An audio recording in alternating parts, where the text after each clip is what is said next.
যেমন সিবিআইয়ের ইনভেস্টিগেশনে প্রশ্ন আছে প্রিভেনশন অফ করাপশন অ্যাক্টে, একমাত্র প্রিভেনশন অফ করাপশন অ্যাক্টেরই মামলা পড়ে আছে গোটা ভারতবর্ষে 7,000-এর উপর।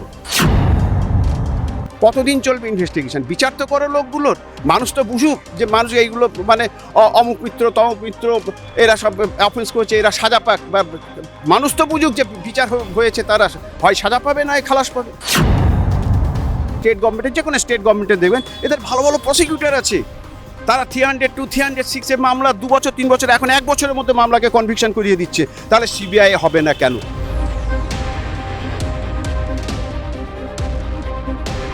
আরজি কর এইগুলো যারা ইনভেস্টিগেশন করছে না, তাদের দেখবেন অনেকের এইসব ইনভেস্টিগেশন করার মতো সেরকম অভিজ্ঞতা নেই। তা আমি যখন দেখলাম যে সারদা বিচার আন্ডার, আরে বাবা আমি তো থাকবো এখানে 2 বছর 2.5 বছর, ঠিক আছে, এরপর তো আমি ট্রান্সফার হয়ে যাবো, কাগজগুলোর জন্য এত কাগজ কী দরকার? যে প্রসিকিউটার আছে সেও জানে যে আমার তো 3 বছরের মেয়াদ হয়ে গিয়েছে, 4 বছর আর 1 বছর আগে আমারই বেঁকে দরকার, সে কোনো প্রকারে দিনগত পাপক্ষয় করে মামলাগুলোকে কাটিয়ে দেবে। সামনেই হাই ভোল্টেজ 26-এর বিধানসভা নির্বাচন।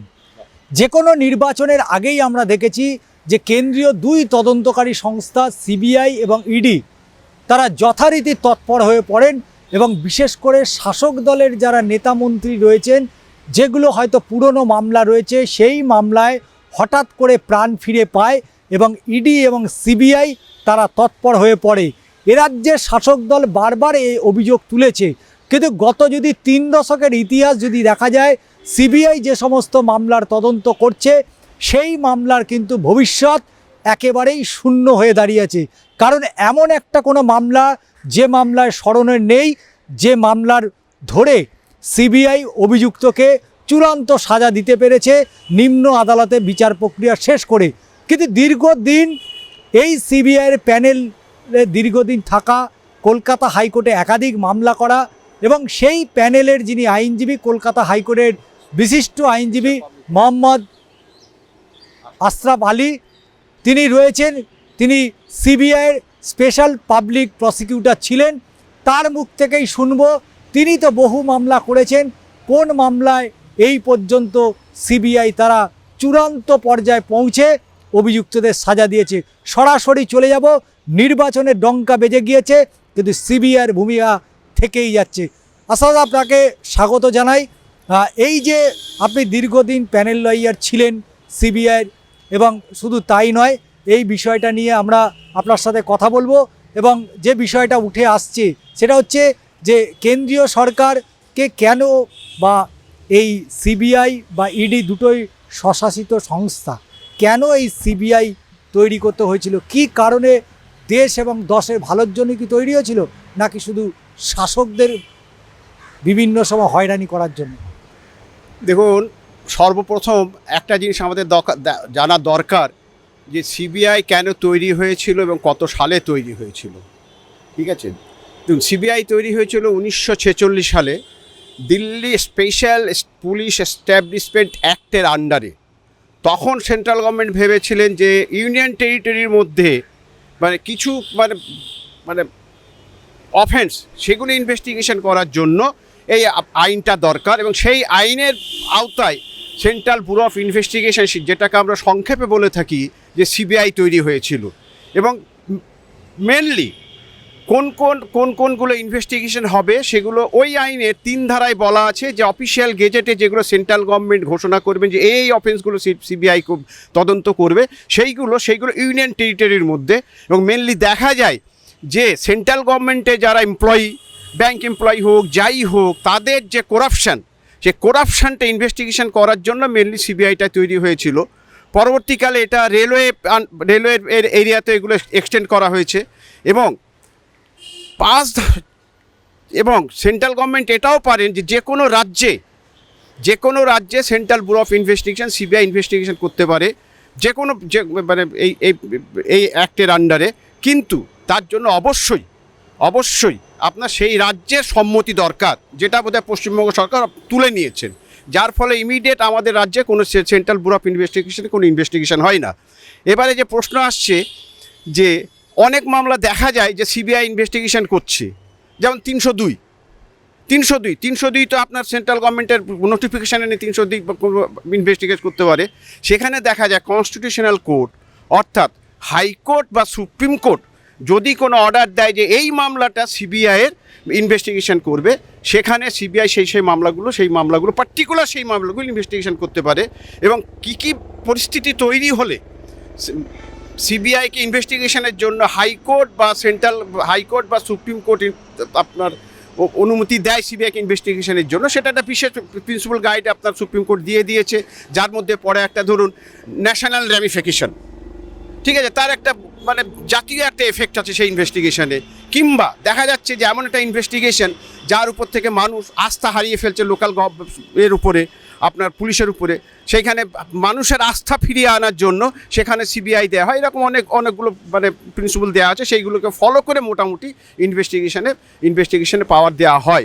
যার মধ্যে দেখা যাবে সারদা কেস মানে চলে এসছে, সারদা, নারদা, এরকম যত রকম কেস আছে সমস্ত কিছু চলে এসছে। এবং আমাকে প্রশ্ন করা হয়েছে যে পশ্চিমবঙ্গে কটা এরকম শাস্তি হয়েছে। আমি আপনাকে বলছি, পশ্চিমবঙ্গে আমার যতদূর জ্ঞান আছে, আমি CBI special public prosecutor appointment হয়েছিলাম 2012 সালে। তারপর সেখান থেকে আমি 6.5 বছর সেখানে ছিলাম, এবং এ পর্যন্ত সারদা বলুন, নারদা বলুন, যত রকম আছে এরকম কেস, একটারও কিন্তু এখনও পর্যন্ত বিচার শুরু হয়নি। বিচার তো শেষ হওয়া দূরের কথা, ছেড়ে দিন, বিচার পর্যন্ত এখনও পর্যন্ত শুরু হয়নি সেগুলো। শুধু তাই না, আমি আপনাকে বলছি যে আপনার ইকোনমিক্স টাইমসে 2023 সালে একটা আপনাকে দিয়েছে, মানে একটা খবর বেরিয়েছিল 2023 সালে। সেই অনুযায়ী 2023 সালে শুধু প্রিভেনশন অফ করাপশন অ্যাক্ট, যেটা সেন্ট্রাল গভর্নমেন্টের কর্মচারীদের ক্ষেত্রে লাগে বা যে কোনো কর্মচারী ক্ষেত্রেই লাগে, সে পশ্চিমবঙ্গে আছে আপনার পশ্চিমবঙ্গের সরকারি কর্মচারীর ক্ষেত্রে লাগে।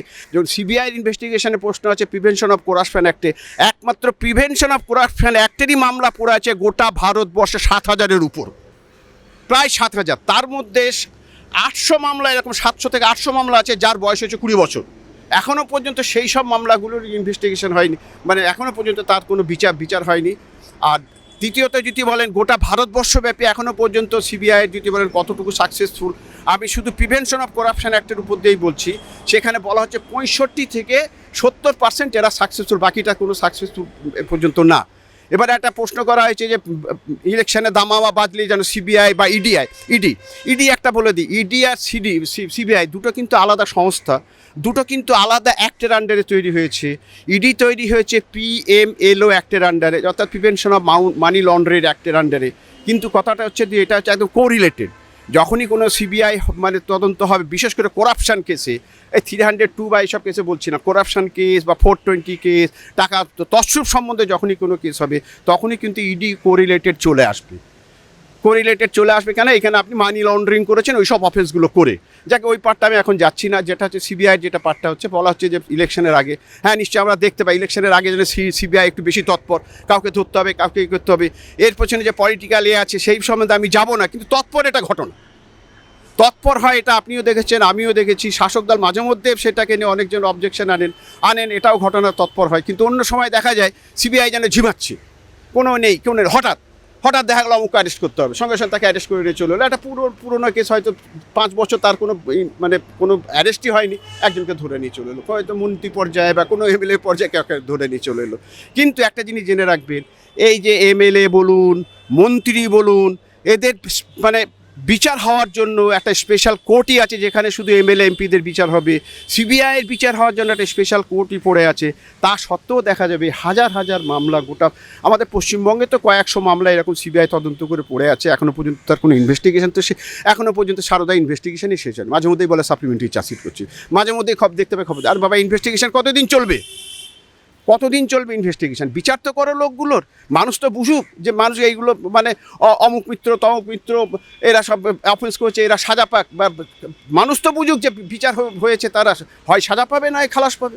এ রাজ্যে গত 3 দশক যদি আমরা দেখি বা তারও বেশি সময়, আমার কলকাতা হাইকোর্টের সাংবাদিকতা প্রায় 15-16 বছর হয়ে গেল। একাধিক মামলা, সে নাসিরউদ্দিন শেখ হোক বা জ্ঞানেশ্বরী কাণ্ড হোক বা নন্দীগ্রাম হোক বা হাঁসখালি হোক, বিভিন্ন আরজি কর, নারদা, সারদা এবং সর্বোপরি বারাসাতের কামদুনি, প্রতিটা ঘটনায় সিবিআই তদন্ত করেছে, যার বয়স কোনোটা হয়তো 10 বছর, কোনোটা 15 বছর এই সময় অতিক্রান্ত হয়েছে। কিন্তু এখনও পর্যন্ত সিবিআই তারা কোনো মামলা, যে কথাটা আপনি বলছিলেন যে মামলায় কনভিকশন হয়নি, লোয়ার কোর্টে চার্জ ফ্রেম করে তার দ্রুত শুনানি শেষ করে এখনো পর্যন্ত সেই জায়গায় পৌঁছতে পারেনি। কিন্তু প্রশ্ন আসছে, এখন তো ঝোলে অম্বলেও তো সিবিআই আছে, কি বলবেন? না ঝোলে অম্বলে সেটা ঠিক আছে, একটা কি জানেন তো, আমার যেটা ব্যক্তিগত মতামত, এটা ঠিক নাও হতে পারে। যেটা হচ্ছে ধরুন সিবিআইয়ের যে পাবলিক প্রসিকিউটর বলুন বা সেটা আপনার মানে ট্রায়াল কোর্টে বলুন, হাইকোর্টে বলুন, যেগুলো অ্যাপয়েন্টমেন্ট হয় সেগুলো 3 বছরের জন্য হয়, 3 বছরের জন্য হয়। এবারে একটা ধরুন সিবিআই হচ্ছে একটা টিপিক্যাল বলুন একটা স্পেশাল আইন, ইডি একটা স্পেশাল আইন, এবং সিবিআইয়ের একটা জিনিস জানবেন, এদের কিন্তু ইনভেস্টিগেশনটা বড্ড ডিপ রুটেড। ইনভেস্টিগেশন সম্বন্ধে সিবিআইয়ের সম্বন্ধে কোনো কিছু বলা যাবে না, এদের ইনভেস্টিগেশনটা রিয়েলি সত্য, মানে সুন্দর ডিপ রুটেড ইনভেস্টিগেশন। কিন্তু ইনভেস্টিগেশনের পরে এইটাকে মানে মানে কনভিকশনটা করে আনা, কনভিকশনটাকে আদায় করা কোর্টের কাছ থেকে, সেটা কিন্তু আমি একটা জিনিস বলবো যে 3 বছরের জন্য অ্যাপয়েন্টমেন্ট হচ্ছে, অ্যাপয়েন্টমেন্ট হওয়ার পর তারপরে হয়তো খুব বেশি হলে পারে 2 বছর তার এক্সটেনশন হচ্ছে, তারপরে তাকে আর রাখা হচ্ছে না। এইবারে সে যখন একটা ধরুন আপনি ট্রায়াল কোর্টেই ধরুন একজন 3 বছরের জন্য অ্যাপয়েন্টমেন্ট হলো, তারপর আর বাকি 3 বছরের জন্য থাকলো 6 বছরে সে যখন নতুন করে নিজেকে তৈরি করে তুললো, তখন দেখা গেল তাকে বাদ দিয়ে অন্যজনকে আনা হলো। সিবিআইয়ের কিন্তু আমার মতে কোনো প্রসিকিউটর, গুড প্রসিকিউটর নেই যে এই সব মামলাগুলোকে ওরা বিচারে নিয়ে গিয়ে সাজা দেওয়া হবে। বিশেষ করে সারদা, নারদা, এই যে কেসগুলো বলছে না, কোনো প্রসিকিউটর নেই। আমার নিজস্ব আমার তখন মনে হয়েছে 5 বছর 6 বছরে একটা ভালো প্রসিকিউটর তৈরি হয় না, তাকে অনেক কিছু কাঠখড় পুড়িয়ে একটা প্রসিকিউটর তৈরি হয়।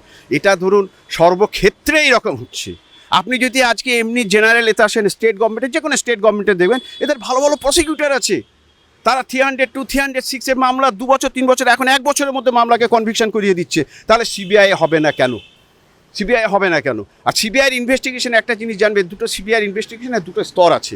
একজন হচ্ছে মানে আপনার প্র্যাকটিক্যাল ইনভেস্টিগেশন করেন, আর একজন অফিসে বসে বসে সুপারভাইজ করেন। তার কোনো কিন্তু প্র্যাকটিক্যালের সঙ্গে কোনো সম্পর্ক নেই। তিনি হয়তো আইএএস অফিসার, তিনি ইনভেস্টিগেশন সুপারভাইজ করছেন, দেখা গেল দুজনের মধ্যে অনেক সময় ডিফারেন্স চলে আসছে। দেখা গেল দুজনের মধ্যে অনেক সময় ডিফারেন্স চলে আসে।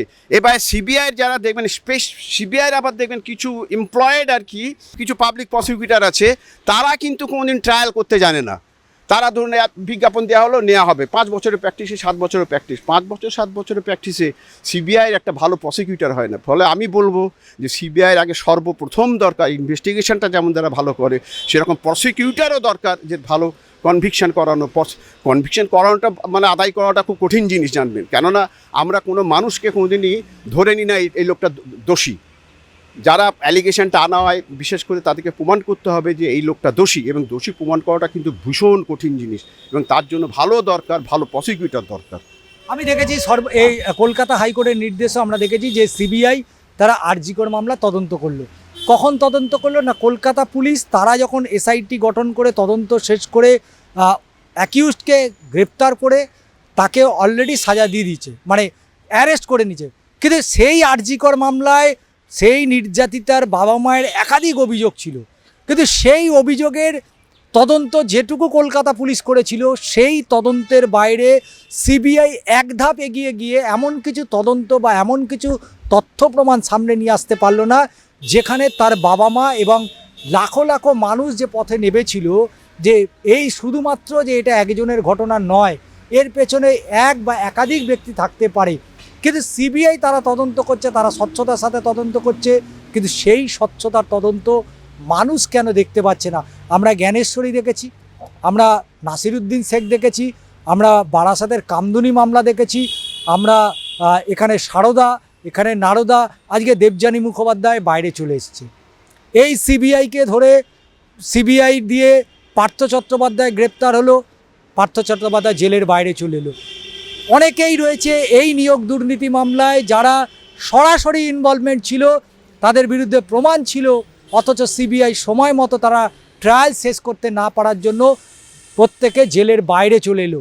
কিন্তু কেন জেলের বাইরে চলে? পুরো নিয়োগ দুর্নীতিতে আমরা সেখানেও দেখছি অয়নশীল, তাদেরকে দেখছি, প্রত্যেকে দেখছি সিবিআইয়ের ব্যর্থতা। আমরা কলকাতা পুলিশের বিরুদ্ধে একাধিক অভিযোগ তুলি, এবং যে কারণে মানুষ কিছু হলেই এখন ওই আমে ঝোল মানে ঝোল আর অম্বলে কিছু হলেই লোকে সিবিআইকে ডাকে। কিন্তু সিবিআই আদতেতে তাহলে কি একটা নামই থেকে গেছে? তার কার্যকারী ভূমিকা বা তার যে পাওয়ার, সেই পাওয়ারটা মানুষ কেন দেখতে পাচ্ছে না? এখানে সিবিআইয়ের তদন্ত নিয়ে কোনো গাফিলতির কথা বা কোনো প্রশ্ন আপনি তুলতে চাইছেন না, এই কথা ঠিক, কিন্তু তাহলে সিবিআইয়ের যদি কোনো তদন্তে গাফিলতি না থাকে, তদন্তে যদি অস্বচ্ছতা না থাকে, তাহলে কেন মানুষ সিবিআইয়ের কাছ থেকে বিচার পাচ্ছে না? দেখুন, আপনি সিবিআইয়ের যে তদন্ত সেটাকে আপনি দুটো ভাগে ভাগ করুন। এক হচ্ছে করাপশান নিয়ে, করাপশান ধরুন প্রিভেনশন অফ করাপশান অ্যাক্টে, বা ধরুন এই যে আপনার টাকা তছরূপের অ্যাক্টে, এইসব যে একটা যার সঙ্গে এখন টেকনোলজিও সমস্ত কিছু জড়িত আছে, আজকাল সমস্ত কিছুর সঙ্গে টেকনোলজি জড়িত আছে, এ একটা দিক। আর একটা দিক হচ্ছে আপনার যেগুলো কমন অফেন্স, যেমন ধরুন 302, 376 এইগুলো। এইবারে আমি একটা কথা বলি, এই যেগুলো যেটা করাপশান এবং টেকনোলজি ওরিয়েন্টেড যে আপনার যে ইনভেস্টিগেশনগুলো হয়, সেগুলো কিন্তু সিবিআই নিজস্ব আপনার ইনফ্রাস্ট্রাকচার আছে, তাদের এসআইগুলো বা ইন্সপেক্টরগুলো ট্রেনিং হয়, সমস্ত কিছু ট্রেনিং দেওয়া হয়। সিবিআইয়ের একটা ডিফিকাল্টি কোথায় জানেন? সিবিআই নিজস্ব কোনো এমপ্লয়ি খুব কম আপার লেভেল ছাড়া। এই যে বলুন এসআই বলুন, ইন্সপেক্টর বলুন, এরা কি করে? কলকাতা পুলিশ থেকে 5টা লোক নিল, বেঙ্গল পুলিশ থেকে 5টা লোক নিল, তাদেরকে দিয়ে ইনভেস্টিগেশন করাচ্ছে। গিয়ে কী করছে? তারা 5 বছর 6 বছর থাকতে তারপরে আবার তাদেরকে নিজের মাদার ডিপার্টমেন্টে পাঠিয়ে দেওয়া হচ্ছে। কিন্তু একটা ইনভেস্টিগেশন করার জন্য তাকে মানে নিজেকে তৈরি করার জন্য একটা সময় সাপেক্ষ ব্যাপার। আজকে দেখুন, আপনি যে কোনো লোকাল পুলিশ তারা কি করে? তারা অ্যাডমিনিস্ট্রেশন সামলাচ্ছে, ল অ্যান্ড অর্ডার সামলাচ্ছে, তারা ইনভেস্টিগেশন করছে, তারা ভিআইপি কার্ড দিচ্ছে। তাদের মধ্যে দেখবেন কত ভালো ভালো ইনভেস্টিগেটর আছে। কেন আছে? তারা বছরের পর বছর সেই কাজটা করে যাচ্ছে বলে নিজেকে তৈরি করছে একদার থেকে। কিন্তু আজকে আপনি যে বলছেন না যে এই কামধেনু, তারপরে আপনার ওই যে আরজি কর, এইগুলো যারা ইনভেস্টিগেশন করছে না, তাদের দেখবেন অনেকের এইসব ইনভেস্টিগেশন করার মতো সেরকম অভিজ্ঞতা নেই। আপনি করাপশান হলে অলরাইট সিবিআই ঠিক আছে। আর ওই যে বলেছি প্রসিকিউটর নেই, সাজা দেওয়াতে হলে যেমন প্রসিকিউটর দরকার, সাজাটা আনারও একটা বিষয়, যে ইনভেস্টিগেশনটা ঠিকমতো করতে হবে। আজকে আপনি খোঁজ নিয়ে দেখবেন যে বেঙ্গল পুলিশে, বা আপনি বেঙ্গল পুলিশ কেন, অন্য যে কোনো রাজ্য পুলিশেই যাবেন, কত ভালো ভালো তাদের ইনভেস্টিগেটর আছে, ইনভেস্টিগেশন করে। এবং আমি যতদূর জানি, এবং এদের ইনভেস্টিগেশনটাকে সুপারভাইজ করার জন্য এসপি আছে, এসডিপিও আছে, সার্কেল ইন্সপেক্টর আছে, তারা পর্যন্ত আপনার প্র্যাকটিক্যালে গিয়ে থানায় গিয়ে সমস্ত কিছু চেক করছে যে ইনভেস্টিগেশন হচ্ছে কি হচ্ছে না। কিন্তু সিবিআই রয়েছে সমস্ত কিছু অফিসে বসে বসে, তারা কিন্তু কোনোদিন কোনো প্র্যাকটিক্যালেও যায় না, কোনো কিচ্ছু দেখে না, কিচ্ছু করে না। আমি যতদিন ছিলাম সেইটা দেখেছি। এবং এরা বলবেন যে এরা কম্পিটেন্ট, কিন্তু ইনফ্রাস্ট্রাকচারতেও তো এরকম। তারা আইপিএস অফিসার, অনেক কিছু জ্ঞান বুদ্ধি নিয়ে এসছে, কিন্তু তাদের সঙ্গে না বাস্তবের মানে এই যে ইনভেস্টিগেশন যে বাস্তবে যেটা হয় সেইটা কোনো সম্পর্ক নেই। এবং আমি যখন ছিলাম এই অ্যালিগেশনটা কিন্তু আপনার অনেক ইন্সপেক্টর, সাব ইন্সপেক্টর আমাকে বলতেন যে স্যার এখানে তো ইনভেস্টিগেশন করছি, কিন্তু আমাদের উপরওয়ালাগুলো সেরকমই এরকম, তারা কোনোদিন নিজে প্র্যাকটিক্যালে এসে তো বুঝবে না যে ইনভেস্টিগেশনটা কীভাবে করতে হয় না করতে হয়। তার মানে সবটাই কাগজে কলমের মধ্যে দিয়েই সিবিআই তদন্ত চলছে, কিছু মানে বাস্তবের মাটিতে দাঁড়িয়ে বা যেখানে ঘটনাটা ঘটছে। আজকে এই যে 2021-এর বিধানসভা নির্বাচনে ভোট পরবর্তী হিংসা, সেই মামলা কলকাতা হাইকোর্ট সিবিআইকে দিল, কিন্তু সেই মামলাতে দেখা গেল যে হঠাৎ করে এই বেলেঘাটাতে, যেখানে একজন বিজেপি কর্মী খুন হয়ে যাওয়ার পর 5 বছরের মাথায় সেই থানার যিনি ওসি ছিলেন, পরবর্তী সময় তিনি হয়ে গেলেন এসি, তারপরে তিনি অবসর নিলেন, তাকে গ্রেপ্তার হতে হলো। অর্থাৎ এই যে সিবিআই যে তদন্ত করলো, অর্থাৎ যে সময় থেকে মামলা হয়েছে, যে সময় মামলা কলকাতা হাইকোর্টে হলো, এবং তারপরে নিম্ন আদালতে আজও বিচার প্রক্রিয়া, সাক্ষীদান এইসব চলছে, কিন্তু সিবিআই তারা তদন্তে এখনও শেষ করতে পারেনি। আমি এটা মনে করি যে ভেরি রিসেন্ট 5 বছর হয়েছে। তাহলে আমাদের রবীন্দ্রনাথ ঠাকুরের নোবেল পুরস্কার, সেই নোবেল চুরি আজকের ঘটনা নয়, সে এখনও পড়ে আছে, সেই ঘটনাও এখনও সিবিআই তদন্ত করতে পারেনি। অথচ যখনই ভোট আসবে, যখনই কোনো ইলেকশন আসবে রাজ্যে, এই ধরনের যখনই একটা এই রকম পরিস্থিতি তৈরি হবে, তখনই দেখা যাচ্ছে যে সিবিআই মাঠে 4-5টা গাড়ি নিয়ে মোটামুটি সারা রাজ্য জুড়ে তারা ছাপা মারতে বেরিয়ে পড়ে। তাহলে কি কোথাও মনে হয়, যদিও আপনি একজন আইনজীবী এবং এই প্যানেলে দীর্ঘদিন ছিলেন পাবলিক প্রসিকিউটর হিসাবে, আপনার কি কোথাও মনে হয় আজকের যে সিবিআই সেটা মূলত রাজনৈতিক এবং উদ্দেশ্য প্রণোদিতভাবেই তারা ব্যবহৃত হয়, যে কারণে তারা নিজেদের ইচ্ছা থাকলেও তারা চূড়ান্ত জায়গায় পৌঁছতে পারে না? না, আমি ঠিক ততটা বলবো না। সিবিআই ইনভেস্টিগেশনে গাফলতি আছে, হয়তো তাদের আপনার মানে কন্ডাক্ট দেখলে মনে হয় যে এরকম হয়তো মানে কোনো একটা বিশেষ রাজনৈতিক দল দ্বারা তারা প্রভাবিত। আমি কিন্তু সেই বিষয়টা একদম বলবো না যে খুব একদম বিশেষভাবে প্রভাবিত, এটা আমি একদম বলবো না। বলা বলা অনুচিত, কেননা সেটা একটা ধরুন আজকে মানুষের যাই বলি না কেন আমরা এখনও পর্যন্ত সিবিআইয়ের উপরে কিন্তু মানুষের অগাধ বিশ্বাস, দেশের মানুষের, শুধু পশ্চিমবঙ্গে কেন গোটা ভারতবর্ষের অগাধ বিশ্বাস। তবে একটা জিনিস বলতে পারি যে এখনও আপনাকে বলছি যে সিবিআই যারা ইনভেস্টিগেশন করছে তাদের মধ্যে আমি একটা ছোট উদাহরণ দিচ্ছি, একটা ছোট উদাহরণ দিচ্ছি আমার নিজস্ব আমি কেসটার নাম বলবো না, কিন্তু খুব নর্থ বেঙ্গলের একটা খুব নাম করা কেসে সেখানে আয়ও ছিলেন, আয়ও যিনি ছিলেন আমি নাম বলছি না, তো আয়ও বোধ হয় আপনার একাদশো স্টেটমেন্ট নিয়েছে লোকের স্টেটমেন্ট। আমার এত স্টেটমেন্ট কী প্রয়োজন, বলো না করপোরেশন করতে হবে, তো সেজন্য আমার করপোরেশন করতে হবে, তাহলে গোটা এলাকারই নিতে হবে, গোটা এলাকাকে নিতে মানে আরে বাবা আপনি মানে এটাকে সামারাইজ করুন, সামারাইজ করে কতগুলো নেবেন, 10-15টা রাখুন, 10-15টাতে যথেষ্ট যারা যারা দেখেছে সেই তা না। আমি একটা ঘটনা দেখেছি তাকে কে সাপোর্ট করেছে, তাকে ঘটনা 100টা মতো স্টেটমেন্ট, আমি কিন্তু কেসটার নাম বলবো না, ঠিক আছে, কেসটার নাম বলবো না, কিন্তু এইরকম ইনভেস্টিগেশন। দেখুন একটা কথা বলি, একটা ইনভেস্টিগেশন করতে গেলে না, ইনভেস্টিগেশন চলাকালীন দেখবেন প্রচুর ডকুমেন্ট আসে, প্রচুর স্টেটমেন্ট আসে, সমস্ত কিছু আসে, সমস্ত কিছুই যে আমার লাগবে এমন কোনো কথা নেই। এবারে আমি ওইগুলোকে সামারাইজ করে আমি এই কেসটাকে প্রমাণ করার জন্য কোন কোন ডকুমেন্টগুলোকে আমি রিলাই করব, কোনগুলো রিলাই করব না সেগুলো বাদ দিয়ে দেবো, এবং সেটা চার্জশিটের সময় ধরুন আমি দিয়ে দিলাম ডকুমেন্টগুলো, ধরুন মানে 500 ডকুমেন্ট আছে, কথার কথা 500 ডকুমেন্ট আছে দিয়ে দিলাম, 300 স্টেটমেন্ট আছে দিয়ে দিলাম, ঠিক আছে ওকে আমি দিয়ে দিলাম। এইবারে আমি চার্জশিট যখন বিচারের আগে আমি বলবো যে আমি এত ডকুমেন্টের মধ্যে এই ডকুমেন্টগুলো আমি রিলাই করব না, সামারাইজ হলো, প্রিসাইজলি আপনি একটা করলেন। সাক্ষীর ক্ষেত্রেও তাই, আপনি বিচারটাকে ছোট করে আনুন, তা না করে ধরুন আজকে আপনি আপনি যদি সারদা মামলা আপনি উদাহরণ দিই, কাগজ যদি আপনি দেখেন বোধহয় 1 কুইন্টাল কাগজ হবে। এবারে বলুন তো 1 কুইন্টাল কাগজ কে পড়বে আর কে বিচারটা করবে, কে পড়বে আর কে বিচার করবে? তারপর লোয়ার কোর্টে ম্যাজিস্ট্রেট চেঞ্জ হয়ে যাবে না, এই তো এবার বলি আমি ম্যাজিস্ট্রেট, আপনি যদি ম্যাজিস্ট্রেটের কথা তুলছেন, ধরুন আমি একজন মানে আমি যেখানে বসলাম আমি বিচারক, দেখলাম যে আমি সারদা বিচার আমার আন্ডারে, তা আমি যখন দেখলাম যে সারদা বিচার আন্ডারে, আরে বাবা আমি তো থাকবো এখানে 2 বছর 2.5 বছর, ঠিক আছে, এরপর তো আমি ট্রান্সফার হয়ে যাবো, কাগজগুলো দিলে এত কাগজ কী দরকার? যে প্রসিকিউটার আছে সেও জানে যে আমার তো 3 বছরের মেয়াদ হয়ে গিয়েছে, 4 বছর আর 1 বছর আগে আমারই বেশি দরকার, সে কোনো প্রকারে দিনগত পাপক্ষয় করে মামলাগুলোকে কাটিয়ে দিল।